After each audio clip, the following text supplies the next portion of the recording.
In the galaxy of M41, there is only war.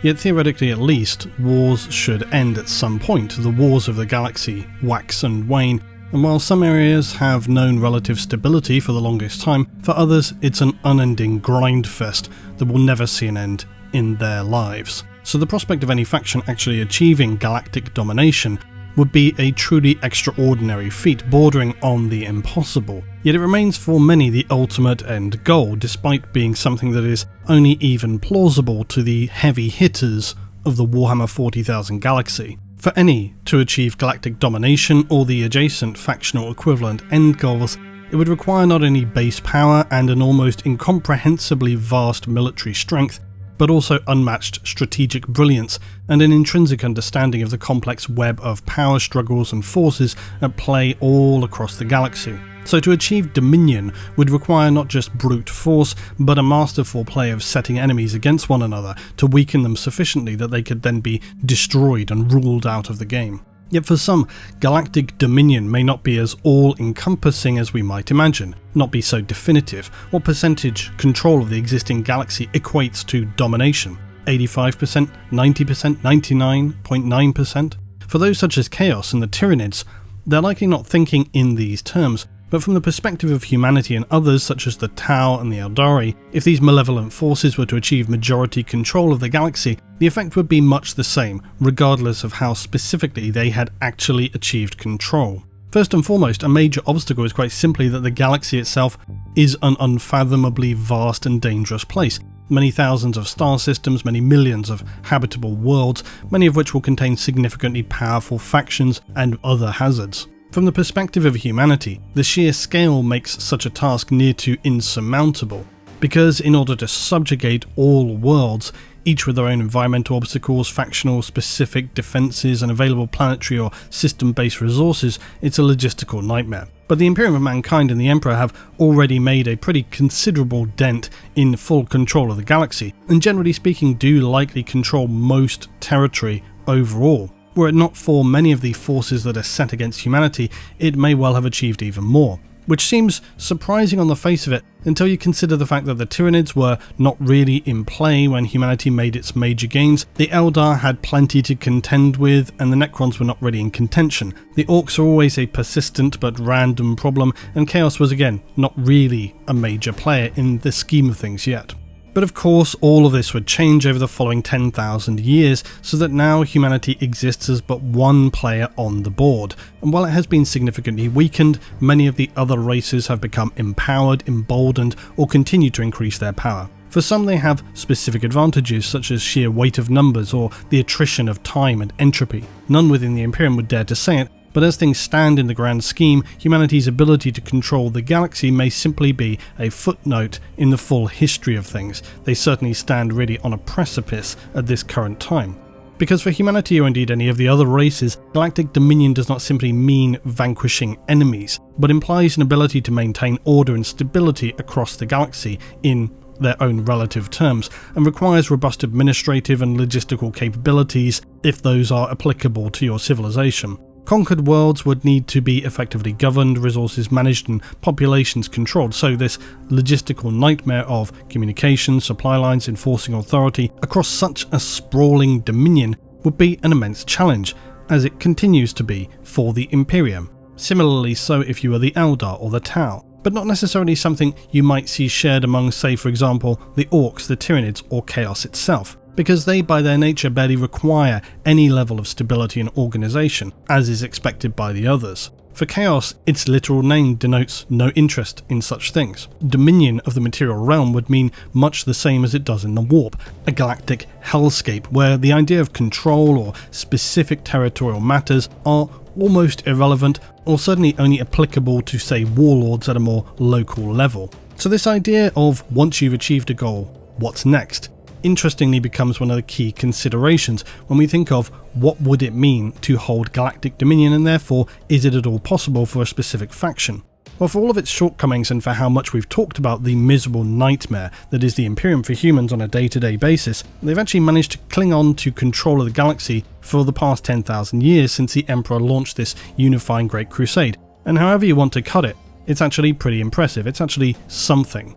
But I think the first question when we're thinking about achieving galactic domination and who the actual contenders would be is likely, are they even close to being able to achieve such a thing militarily?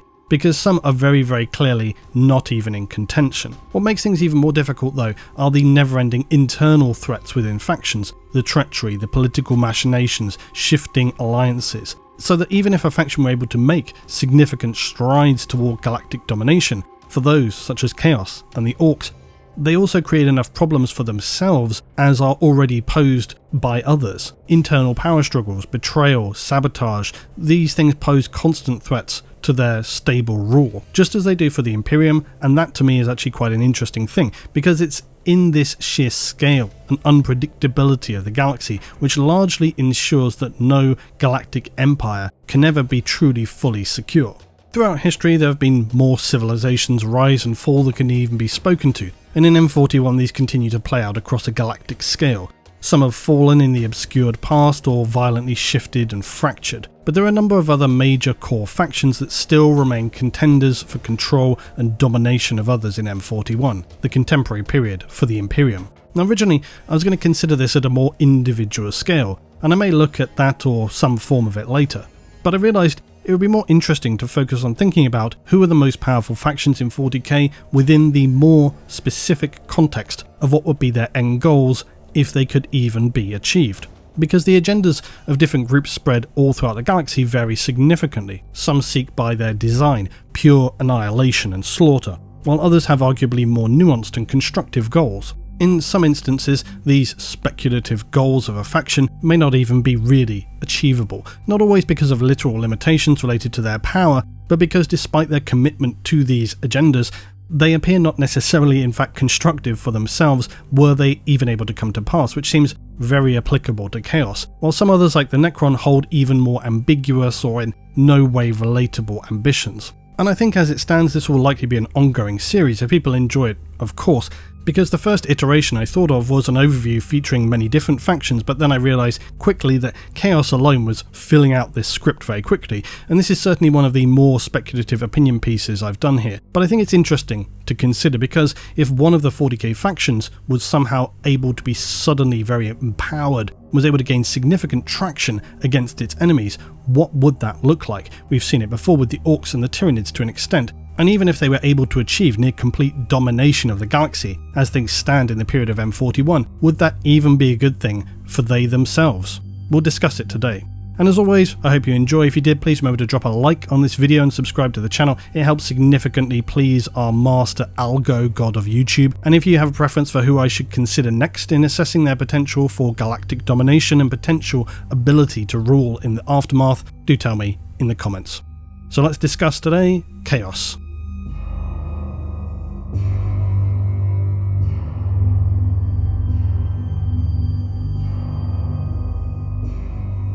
Thinking about Chaos in M41 is quite a vast concept, but I think it can really be boiled down to it has always been a serious threat, but has finally reached a point of having become a considerably extreme threat to the Imperium of mankind and the broader galaxy.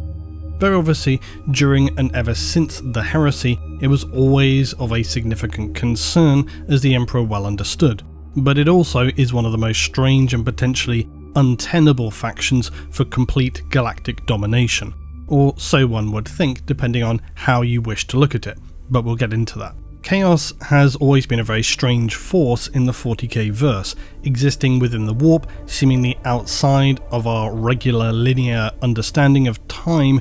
Its demonic entities are only able to penetrate the materium, our reality, by effectively extending warp energy into our space and forming it into manifestations we see as demons. The crossover into our galaxy can take place due to rituals, arcane machinery, possessions, or horrifying acts on an industrial scale, as often seen by those traitorous Astartes, such as the Night Lords and the Iron Warriors. To acquire the attention of the Dark Gods of Chaos, Khorne, Nurgle, Tzeentch and Slaanesh, requires far more than a humble heretical prayer. The Chaos Gods in Warhammer 40,000 are often simplistically misunderstood as seeking the total destruction of humanity. And this is not necessarily the case, because although their visible impact is very horrific, destructive, and one might consider the word evil from the human perspective, their larger desires and motivations are more complex, driven by their respective domains and all the traits and tenets that they embody. As is everything in 40k, we primarily are seeing things from the human perspective, and as we just said, yes, it's true that they bring destructive forces like corruption, both literal, theological and metaphysical, immense suffering, mass scouring, or general decimation of human worlds. But their ultimate goals in relation to humanity can vary, and overall likely do not lead to a conclusion that is the total extermination of humanity, or even all other races in the galaxy. Seeing its transformation into something that best suits them and continues to serve their needs is overall what the Chaos Gods are likely looking to achieve. The question would be, do they have the control or even the presence of mind to be able to achieve it? For it's often said that the Chaos Gods barely pay more than a momentary motive attention to what is occurring in the mortal realm of the galaxy. They spend the majority of their focus engaged in the Great Game, the struggle that they fight among themselves endlessly in the warp. And I was considering how close I was to splitting off into a Dark Origins rant, so I must keep things nice and tight and specific today, which I will probably fail at. The overarching point though is that Chaos exists as a force without seemingly an overall focused leadership or even a shared goal. It's far more loose and, well, chaotic. While there are those within the forces of Chaos, such as the Despoiler, who are able to unite others under his banner, this is generally speaking really only applicable to Chaos Undivided, which in itself raises another secondary question, that being traitor Astartes do not always fight with the overall ultimate agenda of Chaos in mind. They're more selfishly focused, and what that could mean to the stability of a domain in the aftermath of its creation is something that is really quite important. Could it endure for millennia, or would it steadily collapse soon after with internal struggles, or would these in fact be a factor that fuels and continues to preserve the power of the gods? It's a very big question mark, but one that would ultimately likely be decisive in determining the success of any chaos domination of the galaxy. In M41, the War Master Abaddon's intentions themselves are relatively vague, but it's largely believed his primary and most obvious goals are to destroy the Imperium in vengeance for the heresy, and also to demonstrate that he could succeed where Horus failed. In doing this, also slaughter what remains of the Emperor and then plunge the galaxy into darkness to establish some sort of new order with himself as ruler. This would of course require the expansion and reunification of the traitor Astartes to further consolidate his power, and likely humanity would be enslaved under his rule to farm the power of the gods and bring forth a new era of hellish eternal misery for whatever qualified as the unlucky remnants of humanity. So in a sense it's actually quite straightforward.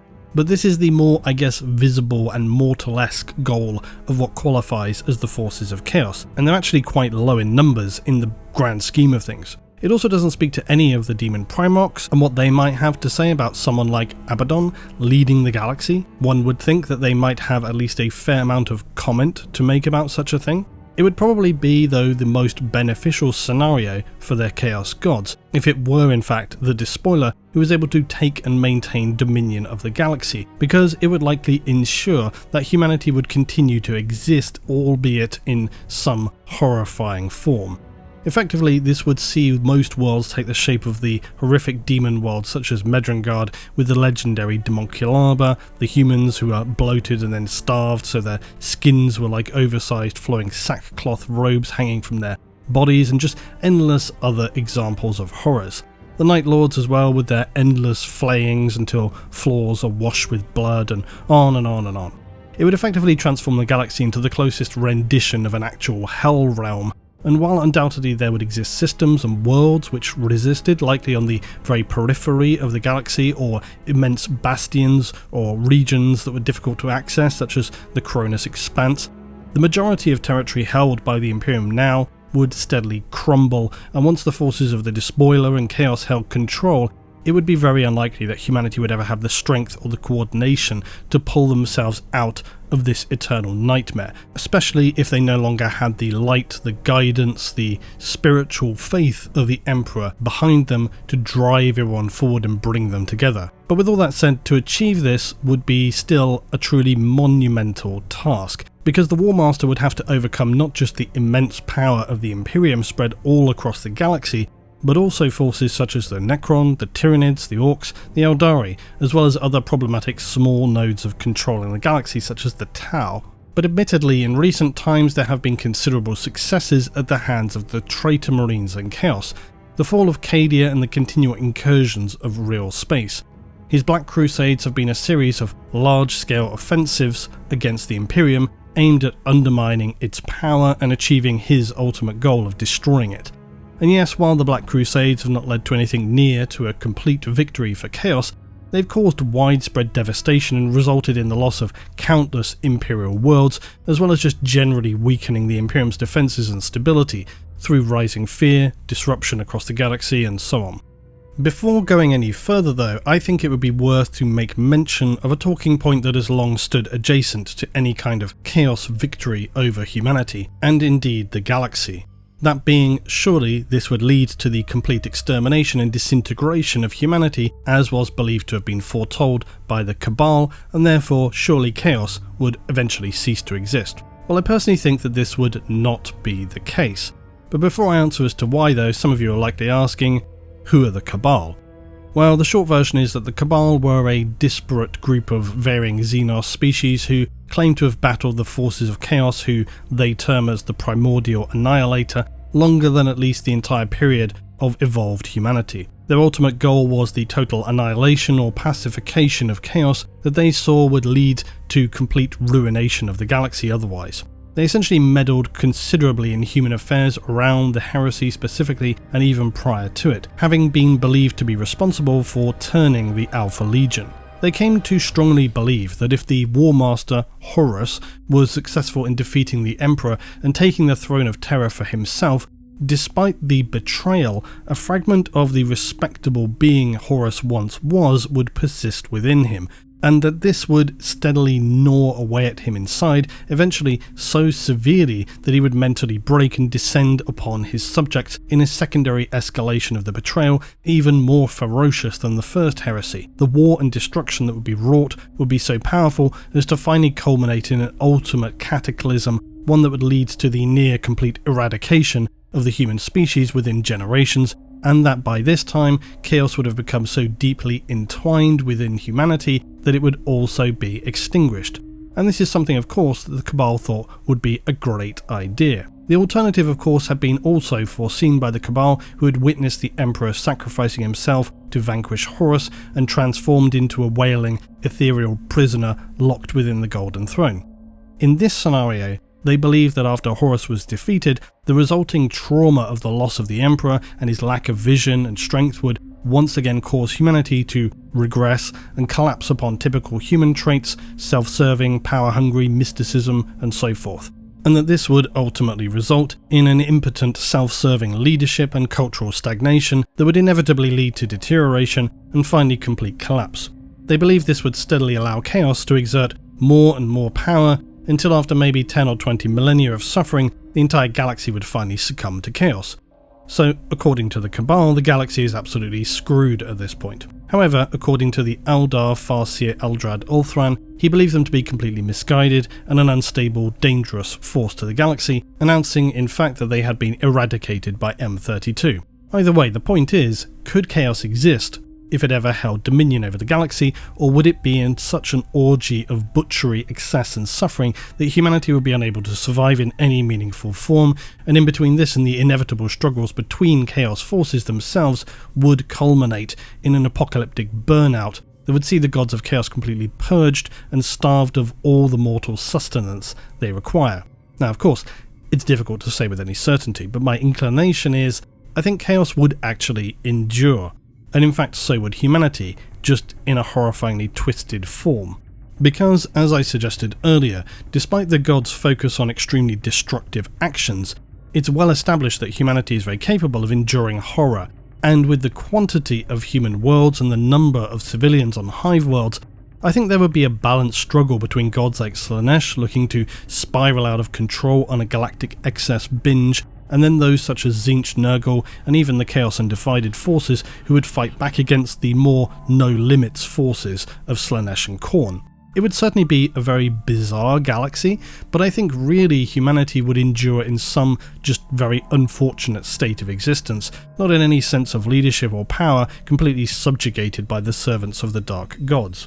And while material space would be transformed and descend into basically hell, the gods of the warp would continue to remain locked in their eternal struggle of the great game, as the conflict between the Chaos Gods exists both within the warp and Imperium, but in their attempts to achieve dominance and control over mortal space, it's often said that the manipulation of humans by Chaos is so widespread, intricate and subtle that it's really beyond human comprehension, for their willpower bleeds across both realities, often involving the corruption of individuals without them even having been aware of it. So, the Chaos Gods themselves are of course born of the emotions and the psychic energy of sentient beings. Each Chaos God embodies different aspects of the psyche and by their own nature seek to expand their influence and power. They achieve this by using their warp energy to empower their followers, grant favours to the champions, enact their own plans through the corruption of mortals. They seek to corrupt individuals, fuel vast conflicts, and harvest souls, which will increase their power and relative positions within the great game. And it's this struggle for dominance and power among the Chaos Gods that always is remaining in a constant flux. One may gain temporary ascendancy, only to be countered and challenged by another, and with the potential that no singular victor could ever truly occur, because were this ever to happen, it could cause some kind of bizarre implosion or a spiral of destruction so vast it destroys all mortals and thereby also destroying whichever god of chaos remained, imagining something like Slanesh being born but times a billion. The Chaos Gods' rivalries and power shifts enable them to maintain this state of perpetual conflict, and therein allows them this enduring soul fuel to be farmed for themselves. So this has created this very strange relationship between the realm of the immaterium and the materium. For the great game's potential outcomes profoundly affects the mortal realm and vice versa. The Chaos Gods' influence through the actions of their followers have far-reaching consequences such as wars, destructive cults, corrupting planetary governments, destabilizing entire sectors of the Imperium, who of course seek to resist their influence and maintain order. But this is very much the natural order of things for Chaos, and so it's entirely believable that those things would continue to occur even if Chaos was essentially in full control of the galaxy, and especially when we consider more about some of the individual Chaos Gods and how they function. So for example, the Blood God Khorne, the Chaos God of violence, bloodshed, martial prowess. While Khorne revels in conflict and seeks to stoke fires of war, the focus of Khorne is upon the act of war itself and doesn't discriminate between species and is just as pleased by the spilling of blood from any source, be it human, alien, even of Chaos followers. So Khorne is such a pure form of Chaos worship, it's hard to imagine how it would not remain a dominant Chaos God in the eventuality that Chaos was able to somehow dominate the galaxy. The struggles between Chaos itself would continue and thereby endlessly fuel Khorne. It's the most powerful god for a reason, and very little would change if the galaxy were consumed by Chaos. So what about Nurgle, the Chaos God of decay, disease and the cycle of life and death? Well, for Nurgle, they are probably one of the least likely gods to seek the total annihilation of all humanity.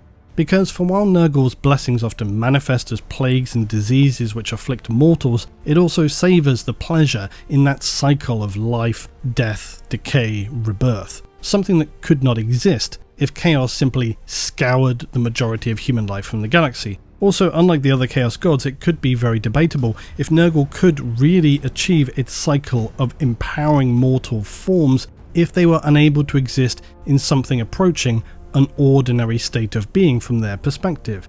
So what I'm saying is, if the entire galaxy became this hellscape of death and suffering, could Nurgle really achieve what it often seeks to through the corruption and depressing reality of plague suffering, because people would already be suffering very, very horribly. And whilst Nurgle of course does seek to also relieve people from this by giving them their blessings, it's debatable whether that would have the same kind of dynamic. I think overall the answer is undoubtedly yes, as likely there still would be many worlds whereupon mortal creatures were afflicted, but it may not be as strong as corrupting a, say, completely pristine world. So I think it raises the question, would Nurgle be significantly weakened if Chaos was to hold dominion over the galaxy, and thereby would it fall in the rankings of the gods? I think it's very possible. Tzeentch is one of the most curious of Chaos Gods, representing change, ambition and manipulation, and this also manifests as sorcery or magic. Tzeentch's goals often relate to the desires for power, schemes of individuals, and the unbridled pursuit of knowledge. This often means the exploitation of humanity's desires and personal weaknesses, and less upon their immediate physical destruction. Tzeentch is more focused upon the eternal struggle and the cycle of change, the dreams, the aspirations, the lusting for power within mortals that make them very easy pawns for manipulation by Tzeentch to maintain this everlasting cycle of change. Similarly then to Nurgle, it stands to reason that Tzeentch needs to continue this even if Chaos were to dominate the galaxy, and while it undoubtedly would to an extent, it seems to my mind far more of a powerful force in the galaxy as things stand in M41 than any future dominion of darkness, where the power struggles within Chaos territories would surely be by degrees far less, but again, maybe not. Maybe Chaos dominating the galaxy would see endless rivalries, bickering, territorial power, struggle for favours from the Chaos gods, individual humans just struggling to stay alive by any means necessary. It could in fact empower Tzeentch. So the ultimate fate for Tzeentch in this scenario seems somewhat uncertain. They could be weakened, they could be significantly empowered. And then of course Slaanesh, the they of excess, indulgence, and the further explorations of experience, which could mean pleasure, suffering, creativity, and any or all of these combined. My view is that Slaanesh is often mischaracterized as the god of pleasure. Primarily, while it's not entirely incorrect, I always feel that pleasure is secondary to just unrestrained excesses, even leading to the terminal endpoint of those engaged within such acts, or displays of uncontrolled and complete saturation of a stimuli, and the satiation of tolerance is so significant that for many it requires extreme acts to bring even the smallest amounts of satisfaction. Whilst Nurgle and Tzeentch have more of a cyclical relationship to the material realm of the mortals, Slaanesh is somewhat more comparable to Khorne, in that it is this never-ending pursuit of acts which fuel it, more extreme, more linear. In Khorne's case, that's bloodletting and unrestrained carnage. For Slaanesh, it's ever more extreme experiences with theoretically no ceiling at all. Of course, there are limitations to the sensations experienced by ordinary mortals, or even those such as the Eldar, now Drakari, as they were in the creation of Slaanesh. So in many respects, the very creation of Slaanesh was an example of its principal functionality. Once a mortal form reaches a point to which it can no longer survive the acts required to achieve the excesses of experience they seek, Slaanesh exists now to empower those individuals so that they may attain these more extreme sensory experiences and go further and further and further. So like all Chaos gods, while Slaanesh can be destructive and corrupting, the broader aspect is an increasing or decreasing, depending on how you want to look at it, spiral of decadence, pleasure, pain, sensory experiences. That the more extreme they become, the more likely you will to receive gifts from Slaanesh to enable things to then go beyond. The only downside is that I imagine there's some sense of diminishing returns, where after every gift granted, one must exponentially increase the horror of their activities to gain future gifts, which all feels about right for Slaanesh and its followers. So all things considered, Chaos, if it were able to take dominion over the galaxy, I think would certainly continue to exist in one form or another. The great struggle would continue, but the reality of it could be very disturbing, and the power balances may well shift significantly with diminished positions for Tzeentch and Nurgle. The big question, would it ever be achievable?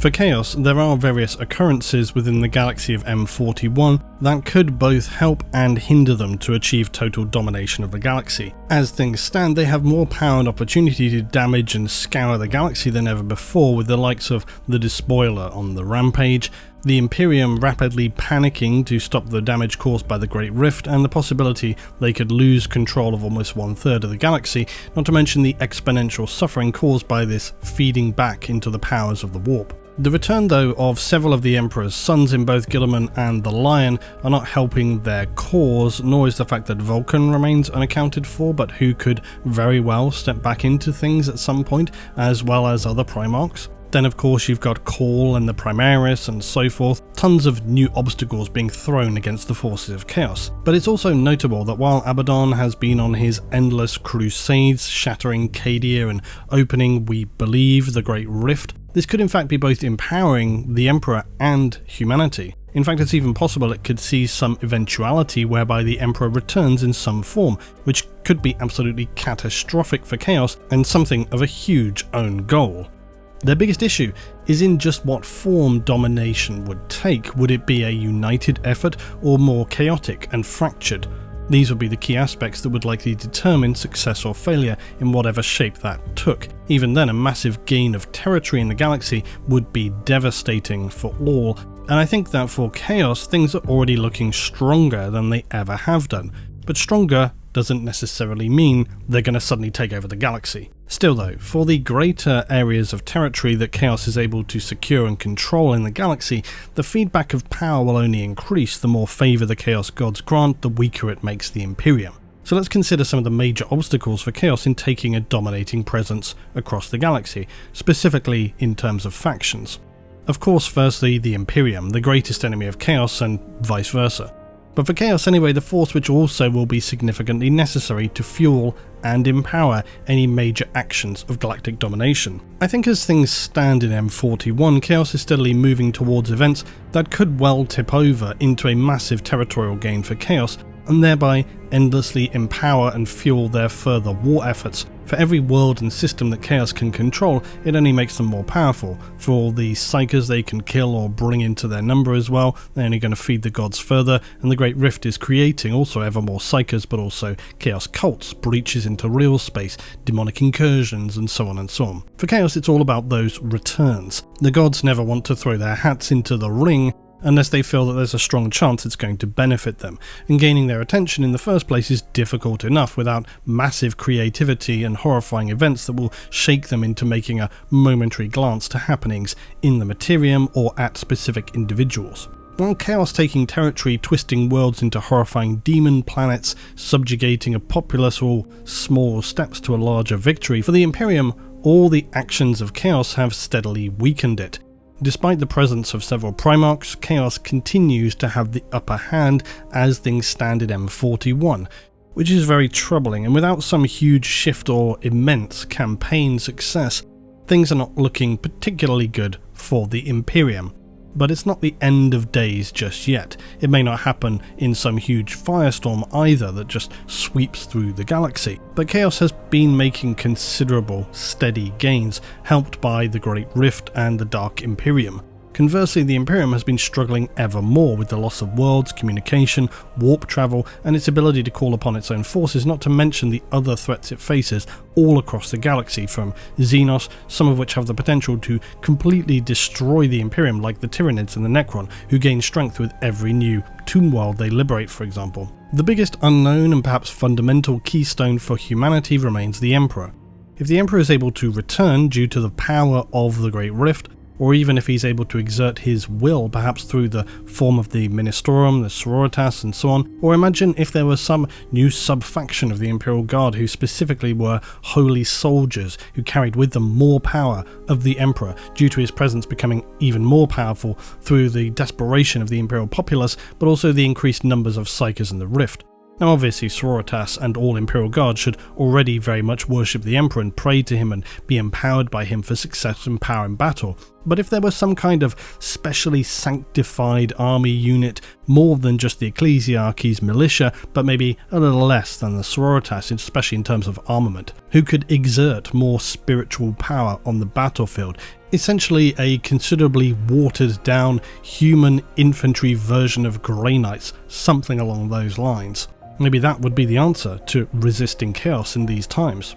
The sheer scale of the Imperium is what is most problematic for Chaos though. It gives them breathing room also to deal with other issues and redirect forces when necessary. It allows time for unforeseen things to come to pass, like the return of the Lion, and yet more events like this could easily come along. Who knows, like I said, if Vulcan could return one day, for example. I'm quite excited about the prospect of that. But for Chaos, facing down the great enemy of the Imperium is the single greatest obstacle in their path, and who would resist them so fiercely? It's questionable if something like galactic dominion for Chaos could ever really be truly achievable. Yet, as we say, they have made steady progress against the Imperium, who are in their most weakened position for perhaps 10,000 years. True, they have new weapons to wield, and the Trademarks campaign has been pretty successful, but the days are very, very dark, even more so for those inside the Dark Imperium.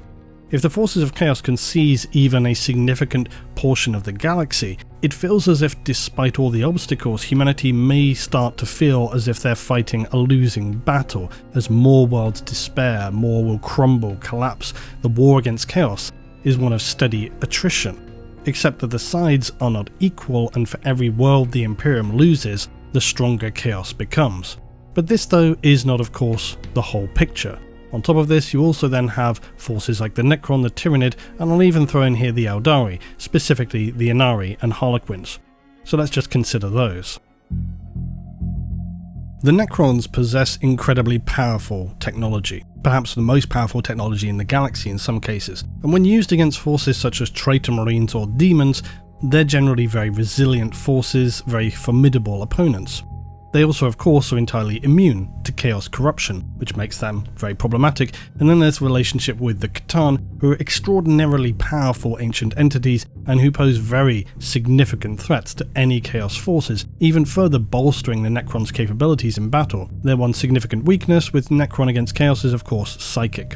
But the worst thing for chaos is the Necron's use of Blackstone and the Null fields. It's unknown exactly how Blackstone was created, whether it was natural, artificial, or who specifically learned how to use it. Its origins, as we've discussed, seem to be in the more ancient period of the galaxy. It may well have been developed by the old ones even, but it is the Necron who are most actively using it in the period of M41, and through their pylons they seem to have at least once before closed or attempted to contain the Eye of Terror, although that one always confuses me as the timeline doesn't seem to quite align there. Anyway, the Blackstone pylons seem to be constructed on worlds all along the Great Rift, the Cicatrix Maledictum, and this is suggestive, as we noted recently in the past video, that at one time the rift may have existed more naturally, but was sealed for unknown reasons and then forcibly torn open again by the forces of chaos. But the Necron are perhaps one of the most terrifying enemies for the forces of chaos, because alongside these null fields, which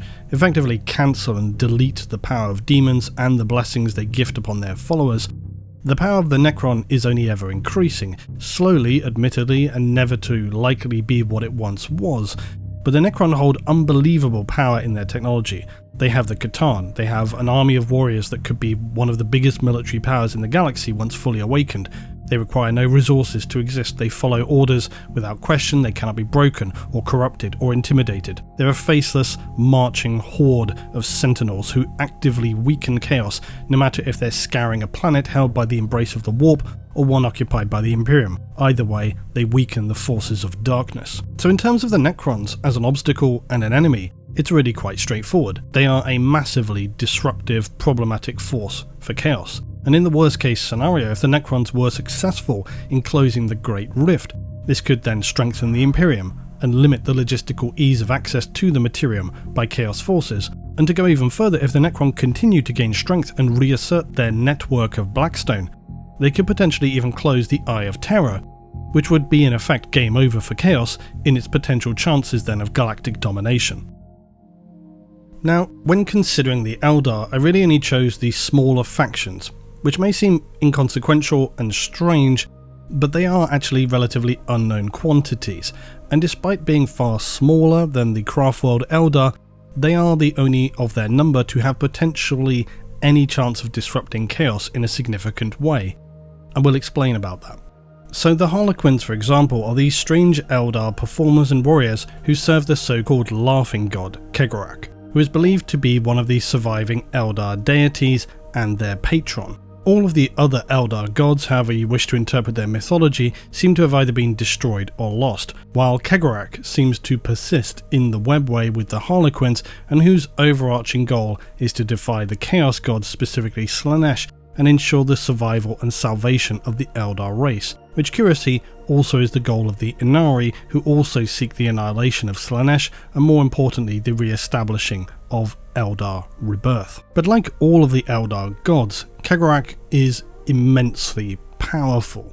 In fact, it's hard to underscore just how incredibly powerful the Eldar gods were. Now, we've talked about them specifically a lot more in Dark Origins Part 2, where I really trawl through the Eldar mythology, and I don't want to repeat too much of that.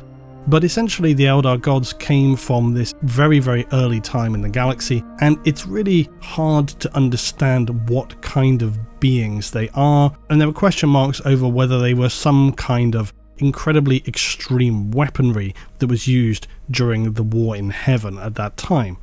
The point is, it's a relative unknown and it's a very big question mark, and that could be very, very problematic for Chaos. Then the Aeldari, who seek to enable the emergence of their own god, known as Ennead, the god of the dead. They believe that the salvation of their race lies in the merging of the souls of the dead with Ennead's power, seeking to escape the clutches of Slaanesh. They also seek to unite the various factions of the Eldar, including the Craftworlds, the Harlequins, the Dark Eldar, under a common cause that they might all reclaim their former glory and protect their race, and indeed the galaxy, from annihilation. Now, in themselves, both of these Eldar factions may not represent an end to all chaos, but they certainly are disruptive enough that if either of them were to succeed in the destruction of Slaanesh, and alongside that somehow creating the unification and the re-empowering of the Aeldari to bring them back to a level of power they have not held since before humanity emerged into the galaxy, while it might again not mean the end for Chaos, it would very likely mean the end of any ambitions Chaos had within the material space of the galaxy, because the Eldar already spend a significant amount of their efforts in exterminating the corruptions and minions of Chaos wherever they are found. The Eldar truly hate Chaos in every form, because although of course they hate Slaanesh the most, they believe still that some of their gods were captured and tortured by others of the Chaos gods, and the Aeldari are on this campaign of sort of apocalyptic destruction, and they really have no major concerns about what it means for the rest of the galaxy. It could even create some kind of devastating consequences that we have no possible way of knowing what would happen. What if they were able to create a new Eldar god of the dead? What if that fought with Slaanesh and killed Slaanesh? It's one of the most interesting aspects of the 40k lore for me at the moment, because it would fundamentally reshape the entire power structure of the galaxy and potentially propel the Aeldari back to the state of power they had during the war in heaven, which it's really difficult to imagine just how fundamentally altering that would mean for the balance of power and the structure of things throughout the galaxy. It would certainly end any hopes Chaos had of actually achieving anything in material space. Now then we have the Tyranids. Now the Tyranids are a curious enemy of Chaos, for while they see little of value in the forms of demonic entities, as demons have no biological mass and therefore have very little interest in Chaos in that sense, the very opposite could be true to be said of Chaos, who have a very significant concern in destroying the Tyranids. For the Tyranids of course seek to consume all biomass throughout the galaxy, and biomass means sentient mortals, aka humans, something that genuinely would likely see Chaos very much diminish, if not completely burn out and be destroyed, at least in some sense. While undoubtedly powerful in their physical forms, they are very terrifying enemies for Chaos to fight against, because not dissimilarly to the Necron, they have immunity to fear and other human emotions. They're entirely incorruptible, and perhaps worst of all, their capability in wielding immense psychic powers, completely off the scale even versus powers able to be wielded by, say, a traitor Primarch or Demon Prince. Tyranids have bioforms that are specifically designed to wield immense psychic power, and can handle this in the Alpha class, which, remembering on the Imperium scale of psychic power known as the Assignment, Alpha is the highest grade. While the majority of humans are thought to be incapable of handling Alpha class psychic power, the few who are detected are usually killed, especially if they remain unaware of how to use their powers. Some rare few Alpha class psychers may be inducted into the Telepathica, but these are often unstable, very dangerous individuals. Tyranids, however, can easily handle this level of psychic power, and it enables them with such psychic force that they may be able to just delete their enemies from existence. While Psykers are very ordinarily useful as a means by which the Chaos Gods could force through into reality, Tyranids, although very psychic, maintain a very minimal psychic presence, thus making it difficult, if not impossible, for the Chaos Gods to manipulate them or use them in this way.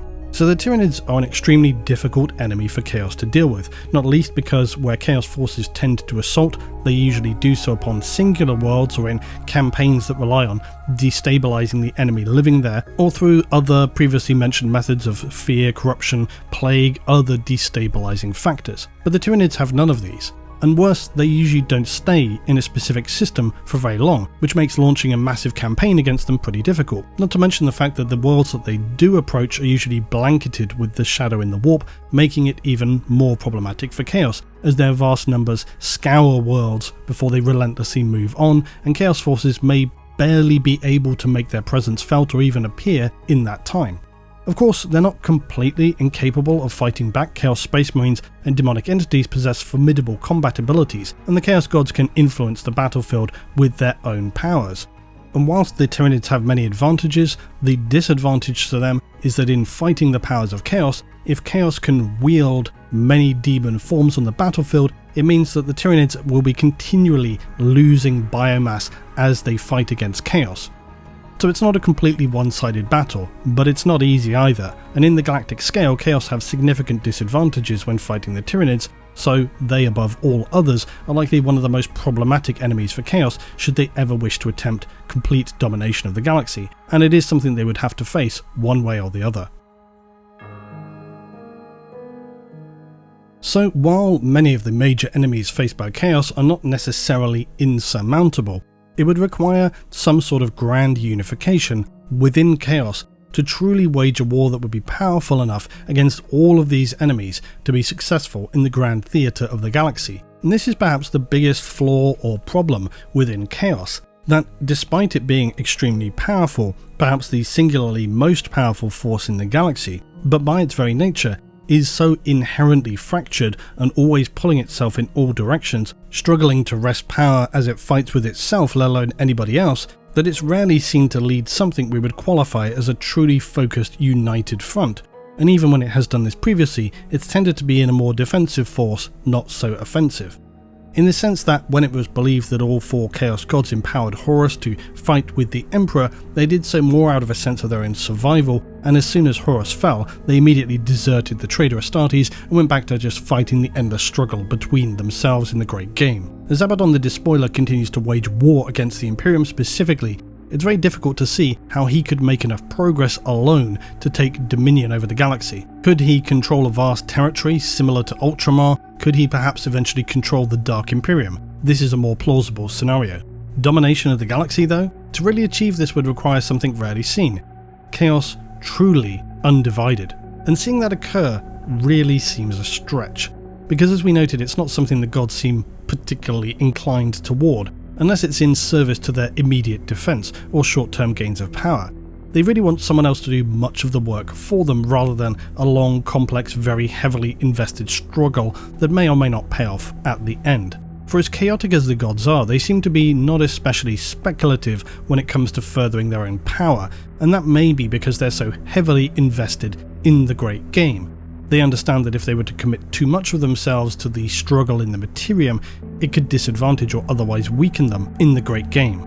It's true, of course, that if any of them were able to singularly win over a vast area of the material galaxy, like Khorne for example, it could massively empower them in the warp. But that's a big gamble to take, and they seem unwilling to commit to the big win. They would rather someone like the Despoiler do all the legwork, get as close to ultimate victory as possible, and then maybe jump on board to just push it across the line. This seems most often how the gods of chaos like to operate. So interestingly, things being just as they stand in M41, or maybe a little bit worse for mortals, could in fact be the best scenario for chaos itself. It can remain problematic enough to the Imperium to fuel its enduring survival, but remain not so destructive that it accidentally burns itself out. It could remain the ever-present force in the galaxy, and perhaps this strange self-regulation of being an ever-present threat, but not so much so that it becomes counterproductive, may well be some strange, unseen design beyond our comprehension, their great scheme all along, or even some self-regulating balance or force, law even, that prevents them from really gaining too much presence in the material realm. I think that conversation is going to be one for the next Dark Origins. So for today, when we're thinking about the forces of chaos, could they take control of the galaxy in a complete state of domination. It's difficult to see this being truly achievable. Taking strong control of a singular area in the galaxy though, yes, but with forces such as the Necron and the Tyranid bearing down, uncertainties within those such as the Aeldari, and the Imperium gaining unforeseen advantages, galactic dominion is not something I would readily put on the table for the forces of chaos. But interestingly enough, this might in fact be the best scenario for them. Thanks again for watching. If you did enjoy, please remember to drop a like on this video and subscribe to the channel. I'll be back again for more very soon, along with potentially this new original narrative project I've been working on. All the links are below, including the channel sponsors, Siege, and my Patreon. I'll see you as always in the next one.